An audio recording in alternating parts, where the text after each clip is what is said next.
बिस्मिल्लाहिर्रहमानिर्रहीम। अस्सलाम वालेकुम डियर स्टूडेंट्स। आज हमने मैथ की एक्सरसाइज नंबर 1.4 पढ़नी है। इसके अंदर हमने आज सीखना है कि प्रोडक्ट ऑफ द मैट्रिक्स, कि जब हम दो कालमों को ज़रब देते हैं तो उसका तरीक़ाकार क्या है, ये आज हमने डिस्कस करना है। जब भी हम दो कालमों का प्रोडक्ट लेते हैं, जैसे उर्दू में कालमों की ज़रब कहा जाता है, उसके लिए एक कंडीशन ये है कि दो कालमों का जो प्रोडक्ट है उस वक्त पॉसिबल होता है जब number of columns in first matrix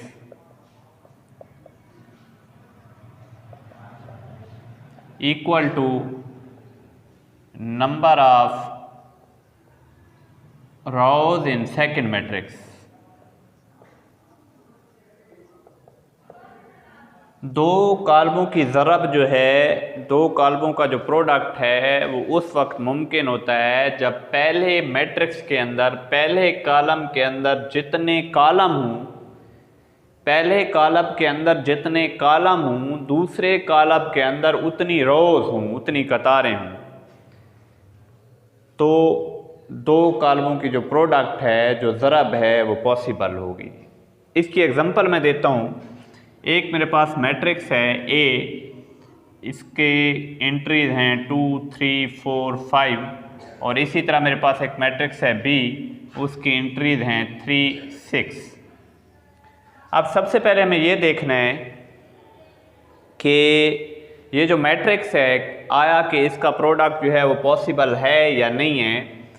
तो हम ये देख रहे हैं कि जो ए मैट्रिक्स है उसके अंदर जो नंबर ऑफ़ कॉलम्स हैं वो 2 हैं।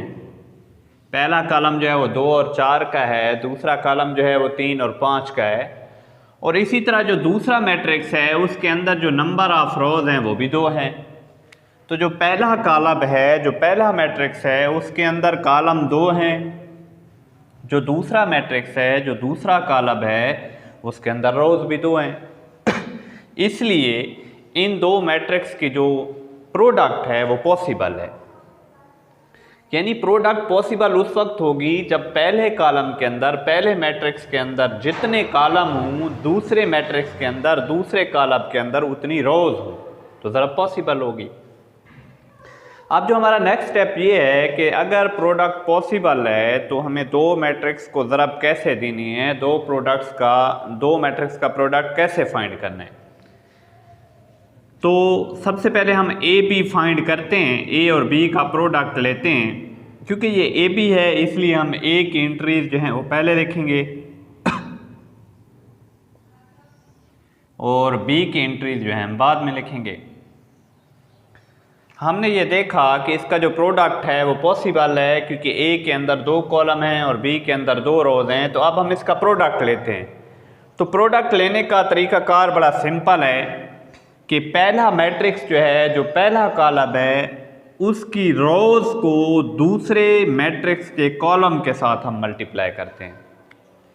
पहले मैट्रिक्स की रो को दूसरे कॉलम के, दूसरे मैट्रिक्स के कॉलम के साथ हम मल्टीप्लाई करते हैं, प्रोडक्ट लेते हैं। उसके लिए ये है कि अब इसको हम मल्टीप्लाई करते हैं, प्रोडक्ट मालूम करते हैं। सबसे पहले हम फर्स्ट रो फर्स्ट कॉलम, ये आप देख लें, फर्स्ट रो फर्स्ट कॉलम यानी पहली कतार और पहले कॉलम को हम ज़रब देंगे तो वाज़े नज़र आ रहा है कि पहली एंट्री को हम पहली एंट्री से मल्टीप्लाई कर देंगे और हम दूसरी एंट्री को दूसरी एंट्री से मल्टीप्लाई कर देंगे। तो हम 2 को जो है वो 3 के साथ मल्टीप्लाई करेंगे और फिर 3 को जो है हम 6 के साथ, और बीच में हम प्लस का साइन डालेंगे, 3 ज़रब 6। तो ये हमारी पहली रो और पहले कॉलम की ज़रब जो है वो कंप्लीट हो गई है। सबसे पहले हमने पहली रो और पहला कॉलम। अब क्योंकि कोई दूसरा कॉलम नहीं है, अगर बिलफर्ज कोई दूसरा कॉलम यहाँ पे होता तो हम यहाँ पे थोड़ा सा गैप छोड़ते और पहली रो और फिर दूसरा कॉलम, और अगर कोई तीसरा कॉलम होता फिर गैप छोड़ के पहली रो और तीसरा कॉलम। यानी जितने भी कॉलम हों उनको हमने पहली रो के साथ जो मल्टीप्लाई करना है वो पहली रो में ही करना है। अब पहली रो पहला कॉलम, अगर बिलफर्ज को दूसरा कॉलम होता हम थोड़ा गैप छोड़ते, फिर पहली रो और दूसरा कॉलम। अब दूसरी रो और पहला कॉलम, पहली रो पहला कॉलम हमने कर लिया है। अब दूसरी रो और पहला कॉलम, अब ये देखें दूसरी रो 4 को हम मल्टीप्लाई करेंगे 3 के साथ, और फिर बीच में प्लस 5 को हम मल्टीप्लाई करेंगे 6 के साथ। जब हमने दूसरी रो और दूसरे कॉलम को मल्टीप्लाई किया है तो हमने ये देखा कि पहली एंट्री को पहली से मल्टीप्लाई कर दिया और दूसरी को दूसरी से मल्टीप्लाई कर दिया और बीच में प्लस का साइन हमने डाल दिया जी। अब आपके ज़रब के ठीक होने की एक निशानी है, वो ये है कि आपकी जो सेकंड एंट्रीज हैं वो सेम होंगी। ये देखिए 3 के नीचे 3 आ रहा है, ये 6 के नीचे 6 आ रहा है। अगर ये एंट्रीज आपकी सेम नहीं आ रही तो इससे मुराद ये होगा कि आपका जो प्रोडक्ट है वो सही नहीं हो रहा। अब इसको आगे हम मल्टीप्लाई कर देते हैं जी। अब 2 को 3 के साथ मल्टीप्लाई करेंगे तो 6, प्लस 3 को 6 के साथ हम मल्टीप्लाई करेंगे तो 18।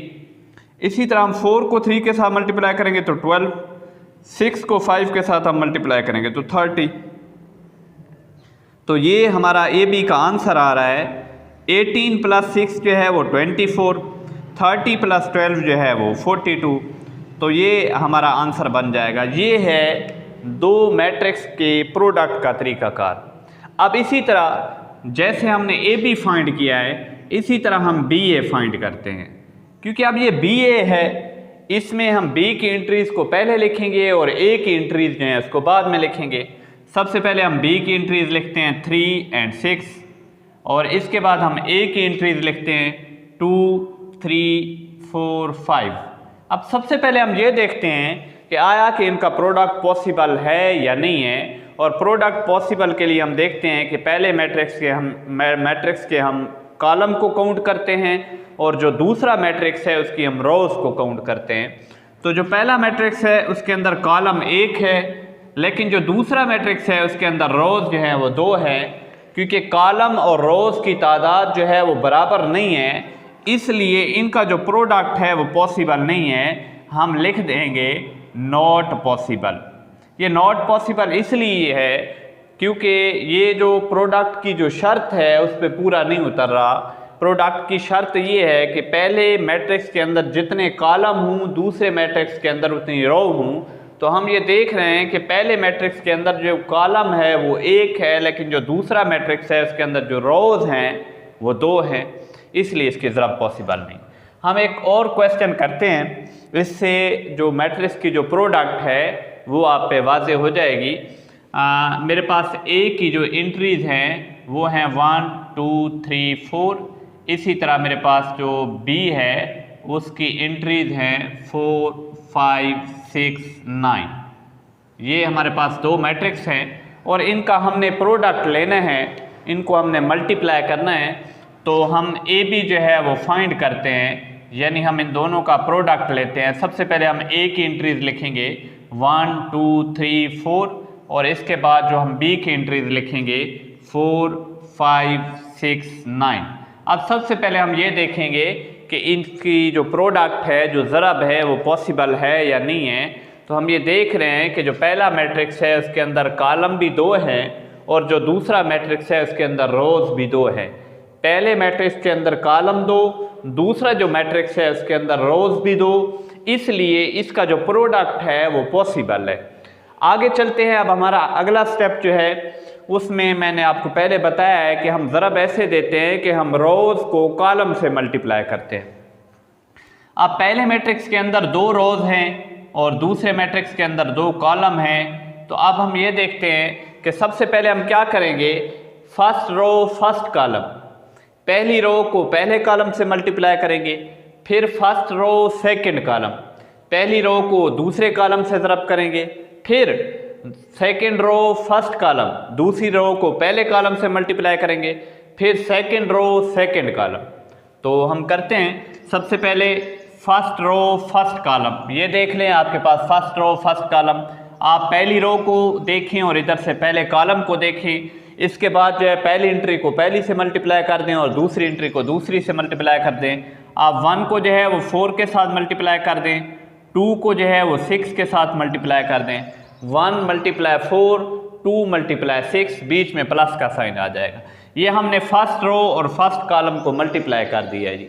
अब हमने क्योंकि फर्स्ट रो और सेकंड कॉलम करना है, आप गैप छोड़ेंगे, फिर फर्स्ट रो सेकंड कॉलम, 1 को हम मल्टीप्लाई करेंगे 5 के साथ और 2 को हम मल्टीप्लाई करेंगे 9 के साथ। ये देखें, फर्स्ट रो फर्स्ट कॉलम सबसे पहले, फिर first row second column.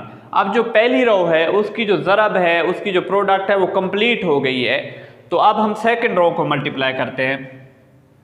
Second row first column, 3 को जो है वो हम 4 के साथ मल्टीप्लाई करेंगे और फिर 4 को जो है हम 6 के साथ मल्टीप्लाई करेंगे। ये देखिए, सेकंड रो फर्स्ट कॉलम, पहली एंट्री को पहली से मल्टीप्लाई कर दें, दूसरी को दूसरी से मल्टीप्लाई कर दें और बीच में प्लस का साइन। अब इसके बाद सेकंड, फिर गैप छोड़ेंगे, second row second column, 3 multiply 5, ये देखिए 3 मल्टीप्लाई 5 प्लस 4 मल्टीप्लाई 9।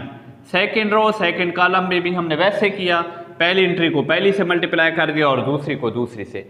जब आपने एक रो को एक कॉलम से मल्टीप्लाई कर लेना है तो फिर आपने गैप छोड़ना है। मिसाल के तौर पर पहली रो पहला कॉलम जब आपने किया तो फिर गैप छोड़ के फिर पहली रो और दूसरा कॉलम, फिर इसी तरह जब आपने दूसरी रो और पहले कॉलम को मल्टीप्लाई किया तो फिर गैप छोड़ के दूसरी रो और दूसरा कॉलम। अब ये देख लें, ये देखें, 4 के नीचे 4, 6 के नीचे 6, 5 के नीचे 5, 9 के नीचे 9। ये आपके ज़रब के दुरुस्त होने की निशानी है जी। अब हम मल्टीप्लाई कर देते हैं जी, 4 1 ज़ा 4 प्लस 6 2 ज़ा 12, 5 1 ज़ा 5 प्लस 9 2 ज़ा 18, 3 4 ज़ा 12 प्लस 6 4 ज़ा 24, 3 5 ज़ा 15 प्लस 4 9 ज़ा 36। अब ये हमारे पास आंसर आ जाएगा 12 प्लस 4 16, 18 प्लस 5 23, 24 प्लस 12 36, 36 प्लस 15 51। तो ये हमारे पास आंसर आ गया। ये है जब हम दो मैट्रिक्स को जो मल्टीप्लाई करते हैं उसका तरीकाकार है जी। अब आपकी जो एक्सरसाइज नंबर 1.4 है वो सारी प्रोडक्ट से रिलेटेड है, आप इसकी घर पे प्रैक्टिस करें। और एक सवाल जो है आपके पास लॉन्ग क्वेश्चन में लास्ट क्वेश्चन है, उसको आपने कैसे सॉल्व करना है। उस क्वेश्चन के अंदर आपको ए और बी की एंट्रीज दी गई हैं और वो प्रूफ करवा रहा है ए बी का whole transpose is equal to A transpose B transpose, ये वो आपसे प्रूफ करवा रहा है। तो इसके अंदर आपने ये करना है कि ए बी का होल ट्रांसपोज जो लेफ्ट हैंड साइड है उसमें सबसे पहले आपने ए और बी का प्रोडक्ट लेना है, जैसे हमने लिया है जी। जैसे हमने ये प्रोडक्ट लिया है बिल्कुल ऐसे ही आपने ए और बी का जो है वो प्रोडक्ट लेना है लेफ्ट हैंड साइड के अंदर। इस साइड के अंदर आपने ए और बी का प्रोडक्ट लेना है और प्रोडक्ट लेने के बाद जो आपके पास आंसर है आपने उसका ट्रांसपोज लेना है, जो हम पहले सीख चुके हैं। ट्रांसपोज के अंदर आपने ये करना है कि रोज को कॉलम में या कॉलम को रोज के अंदर तब्दील कर देना है जी।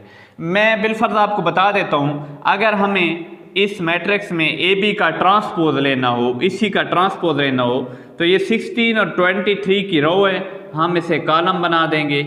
इसी तरह ये 36 और 51 की रो है तो हम इसे कॉलम बना देंगे। ये है किसी भी मैट्रिक्स का ट्रांसपोज लेने का तरीका है जी।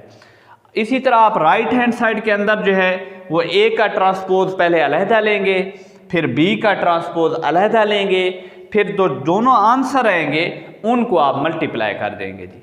राइट हैंड साइड के अंदर पहले आप ए का ट्रांसपोज लेंगे, फिर बी का ट्रांसपोज लेंगे और फिर उन दोनों को जो है वो मल्टीप्लाई कर देंगे। ये थे एक्सरसाइज नंबर 1.4 जो है उसके जो बेसिक कंसेप्ट्स हैं वो ये हैं कि ज़रा पॉसिबल कैसे होती है, दो मैट्रिक्स को जो है वो हम मल्टीप्लाई कैसे करते हैं। तो आपने घर पर जो है इसकी प्रैक्टिस करनी है इंशाल्लाह नेक्स्ट टाइम कल। अस्सलाम वालेकुम।